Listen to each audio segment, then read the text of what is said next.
O céu. Definições diversas.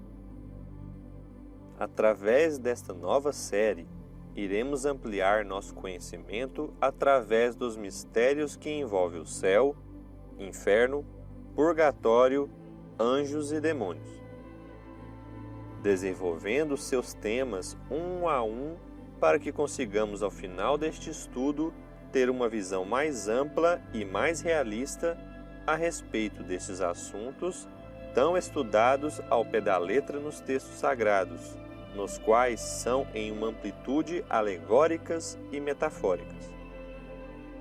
A palavra céu designa, em geral, o espaço indefinido em volta da Terra e, em particular, a parte acima do horizonte. Vem do latim, formado do grego, que significa vazio, côncavo, porque o céu parece aos nossos olhos uma enorme concavidade. Os antigos acreditavam na existência de vários céus sobrepostos, compostos de matéria sólida e transparente, formando esferas concêntricas em torno da Terra, e que, girando, arrastariam com elas os astros que encontrassem em seu circuito. Essa ideia, vinda do insuficiente conhecimento da astronomia, sustentou toda a genealogia dos deuses pagãos que fizeram os céus, escalonados em diferentes graus de bem-aventurança. O último estágio seria a felicidade suprema. A opinião mais comum era de que existiam 7 céus, onde vem a expressão estar no 7º céu, para definir uma perfeita felicidade. Os muçulmanos acreditavam em 9 céus, em cada um aumentando-se a felicidade dos crentes.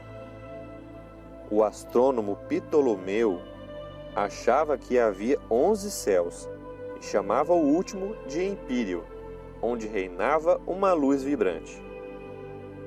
A teologia cristã reconhece em 3 céus: o primeiro, a região do ar e das nuvens; o segundo, o espaço onde se movem os astros; e o terceiro, depois dos astros, onde está o Altíssimo, onde permanecem os eleitos face a face com Deus.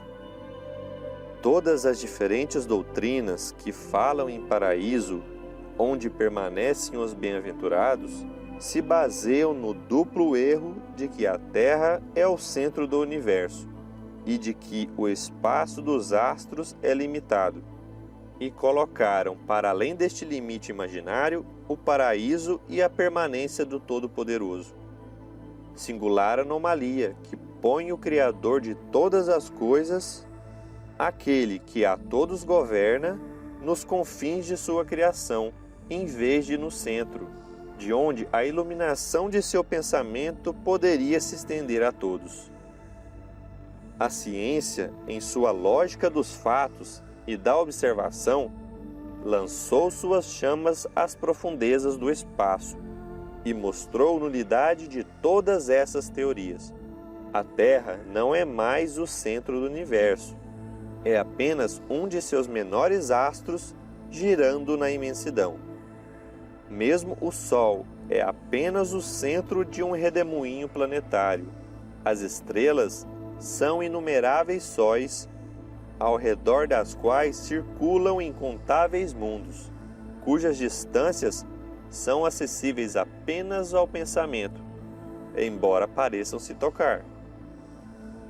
Nesse conjunto, regido por leis eternas, em que se revelam a sabedoria e onipotência do Criador, a Terra parece apenas um pontinho imperceptível e dos menos favoráveis a ser habitada.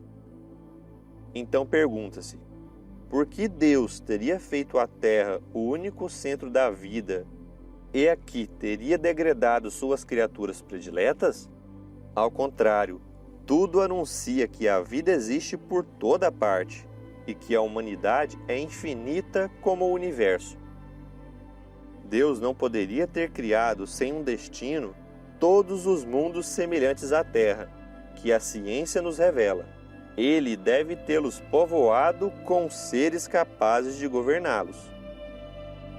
As concepções do homem estão na razão do que ele conhece.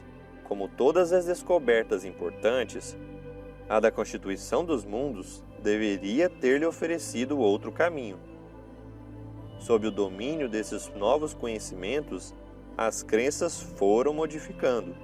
O céu foi deslocado e a região das estrelas, sendo ilimitadas, não poderia mais servir como referência. Onde está o céu, então? Diante dessa questão, todas as religiões se calam. O Espiritismo vem resolvê-la, demonstrando o verdadeiro destino do homem. Tomando-se por base a natureza do homem e os atributos de Deus como ponto de partida, chega a uma conclusão. Ou seja, partindo-se do conhecido, chega-se ao desconhecido, por uma dedução lógica, sem falar das observações diretas que o Espiritismo permite fazer.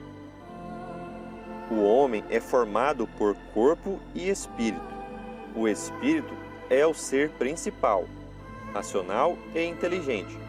O corpo é um envoltório material que reveste temporariamente o espírito, para que ele complete sua missão na Terra e execute seu trabalho necessário ao progresso. O corpo deteriorado se destrói e o espírito sobrevive a essa destruição. Sem o espírito, o corpo é apenas uma matéria inerte, como um instrumento privado do componente que o faz funcionar. Sem o corpo, o espírito é tudo, a vida e a inteligência. Deixando o corpo, volta para o mundo espiritual, de onde saiu para encarnar.